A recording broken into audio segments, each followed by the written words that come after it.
Israel में Hamas के खिलाफ कार्रवाई में बुलडोजर का भी इस्तेमाल। इजरायली सेना ने वेस्ट बैंक में एक पिज्जा रेस्टोरेंट को बुलडोजर से ढाया। भारत के ऑपरेशन अजय का पहला चरण पूरा। आज इजरायल से लौटे वहां पर फंसे हुए 230 भारतीय। बीते रात तेल अवीव से विमान से भरी थी उड़ान। आज दिल्ली IGI एयरपोर्ट पर लैंडिंग की। भारत माता की जय। वंदे मातरम, वंदे मातरम, वंदे मातरम, भारत माता की जय। इजरायल से लौटे लोगों ने जम करके भारत सरकार की तारीफ। अभी भी वहां पर फंसे हुए कई लोग। बहुत धन्यवाद भारत सरकार, बीजेपी, मोदी जी, सबको बहुत धन्यवाद। 254 नेपाली नागरिकों की भी इजरायल से वतन वापसी। नेपाल सरकार ने नेतन्याहू का धन्यवाद दिया। इजरायल पर हमास के हमले के आज 7 दिन पूरे। इजरायल ने पहली बार मानी सुरक्षा में चूक की बात। इस बीच हमास ने बड़े हमले की दी धमकी। कहा 1200 लड़ाके इजरायल में घुस गए हैं। जवानों के बीच में पहुंचे प्रधानमंत्री नेतन्याहू। कहा कि आपके जज्बे को सलाम, पूरा इजरायल आपके साथ खड़ा। बड़ी संख्या में अपने मुल्क लौट रहे इजरायली तेल अवीव एयरपोर्ट पर युवकों ने स्वागत किया। आज दिल्ली पुलिस हाई अलर्ट पर। प्रोटेस्ट की आड़ में माहौल बिगाड़ने की हो सकती है कोशिश। इसको लेकर जयपुर में कांग्रेस की आज अहम बैठक। मुख्यमंत्री गहलोत और सचिन पायलट रहेंगे मौजूद। यूपी के डिप्टी सीएम केशव प्रसाद मौर्य ने दिल्ली में बीजेपी अध्यक्ष जेपी नड्डा से की मुलाकात। लोकसभा चुनाव को लेकर संगठन के मुद्दों पर की चर्चा। छत्तीसगढ़ विधानसभा चुनाव के लिए आपकी तीसरी सूची जारी। 11 उम्मीदवारों के नाम शामिल। राज ठाकरे ने सीएम एकनाथ शिंदे से की मुलाकात। महाराष्ट्र में टोल वसूली के मुद्दे पर की मीटिंग।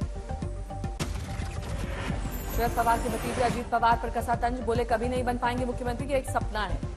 अकोला में सुप्रिया सुले ने सुनाई एनसीपी में बगावत की कहानी। कहा शरद पवार नहीं देना चाहते थे इस्तीफा। बीजेपी के साथ जाने वालों के दबाव में छोड़ी थी कुर्सी।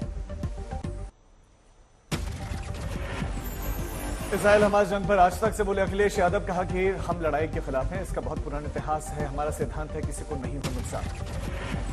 दिल्ली में आप मुख्यालय के बाहर केजरीवाल के खिलाफ बीजेपी का विरोध प्रदर्शन। शराब घोटाले को लेकर मुख्यमंत्री से इस्तीफे की मांग। पुलिस के साथ झड़प। दिल्ली में कांग्रेस की केंद्रीय चुनाव कमेटी की बैठक। छत्तीसगढ़ और मिजोरम चुनाव पर उम्मीदवारों के नामों पर चर्चा। कांग्रेस सीईसी की बैठक में शामिल हुए राहुल गांधी। अध्यक्ष मल्लिकार्जुन खड़गे भी रहे मौजूद। आप सांसद राघव चड्ढा के सरकारी बंगले पर दिल्ली हाईकोर्ट ने सुनवाई पूरी की। फैसला रखा सुरक्षित। इससे पहले पटियाला हाउस कोर्ट ने बंगला खाली करने का दिया था आदेश।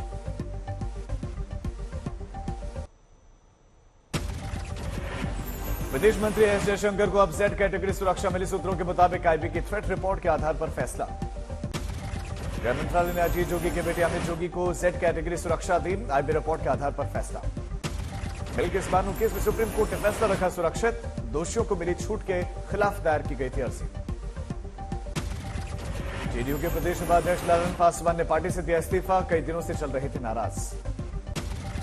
लोकसभा चुनाव को लेकर कांग्रेस की नागपुर बैठक में जबरदस्त हंगामा। आपस में ही भिड़े कार्यकर्ता।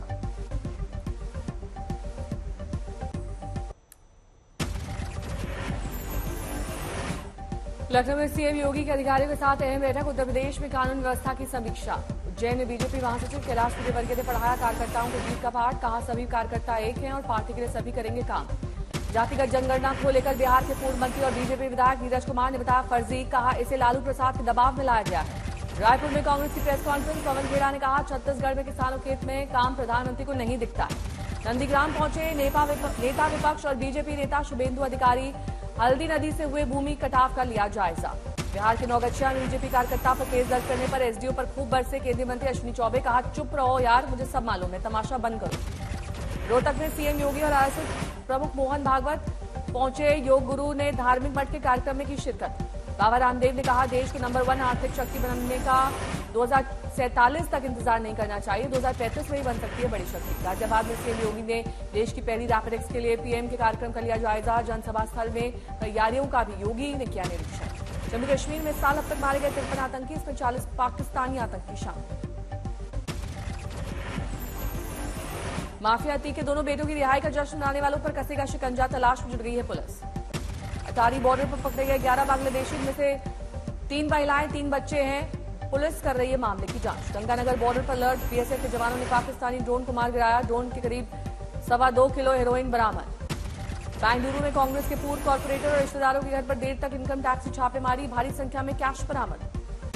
दिल्ली के उद्योग नगर मेट्रो स्टेशन के पास प्लास्टिक दाना फैक्ट्री में लगी भीषण आग, 26 दमकल की गाड़ियां आग बुझाने में जुट गई। से 5 लाख कैश किया बरामद, जांच पड़ताल शुरू। कांगड़ा ड्रग तस्करी के खिलाफ जम्मू कश्मीर और पंजाब पुलिस का साझा ऑपरेशन रामबन में पुलिस ने 30 किलो कोकीन बरामद की, करीब 300 करोड़ इसकी कीमत।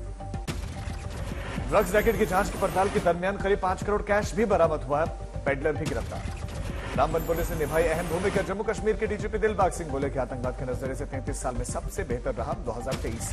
बेंगलुरु में एक शख्स ने अपनी ही बेटी को मार डाला, दूसरी जाति के लड़के से दोस्ती से नाराज था। भीलवाड़ा में वंदे भारत एक्सप्रेस ट्रेन पर पथराव, यात्रियों में फैली दहशत, 25 दिनों में तीसरी घटना।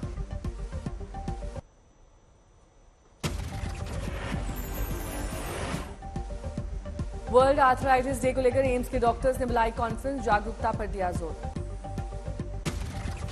कॉन्फ्रेंस में हुई चर्चा, जीवन शैली के साथ प्रदूषण की वजह से भी बढ़ रहे आर्थराइटिस के मामले। अमेठी में बीजेपी नेता रवीन सिंह।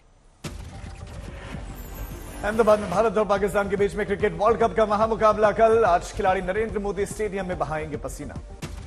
कल होने वाले मैच को लेकर अहमदाबाद स्टेडियम के बाहर बढ़ाई गई जबरदस्त सुरक्षा, 7000 पुलिसकर्मियों की तैनाती। भारत पाक मैच से ठीक पहले स्टेडियम में सिंगर अरिजीत सिंह का कार्यक्रम, अमिताभ बच्चन, रजनीकांत, सचिन तेंदुलकर रहेंगे मौजूद। क्रिकेट वर्ल्ड कप के लीग मुकाबले में साउथ अफ्रीका ने ऑस्ट्रेलिया को 134 रनों से हराया, क्विंटन डिकॉक ने सबसे ज्यादा 109 रन बनाए। वर्ल्ड कप में ऑस्ट्रेलिया की लगातार दूसरी हार, अंक तालिका में अब तक एक भी अंक हासिल नहीं कर पाए। मनीला में आयोजित हुआ 46वां मिसेस यूनिवर्स प्रतियोगिता, भारत की कल्पना शुक्ला ने रचा इतिहास। प्रथम रनर अप का खिताब, सर्वश्रेष्ठ राष्ट्रीय परिधान पुरस्कार जीतने वाली पहली भारतीय महिला बनकर देश का नाम किया रोशन। 200 फिल्म में काम कर चुका मशहूर एक्टर टीकू तलसानिया, 69 साल की उम्र में उनके लिए काम मिलना मुश्किल हो रहे हैं निजात। फिल्म गणपत का गाना जय गणेश रिलीज, टाइगर श्रॉफ ने किए बेहतरीन डांस मूव्स। 20 अक्टूबर को रिलीज होगी फिल्म। तनुश्री दत्ता ने राखी सावंत के खिलाफ दर्ज करवाया केस, नाना पाटेकर और राखी सावंत ने मेरी रेपुटेशन की धज्जियां उड़ा दी, ये बात कही। अभिनेत्री दिव्या दत्ता पहुंची महाकाल के दरबार, पूजा पाठ करके आशीर्वाद दिया।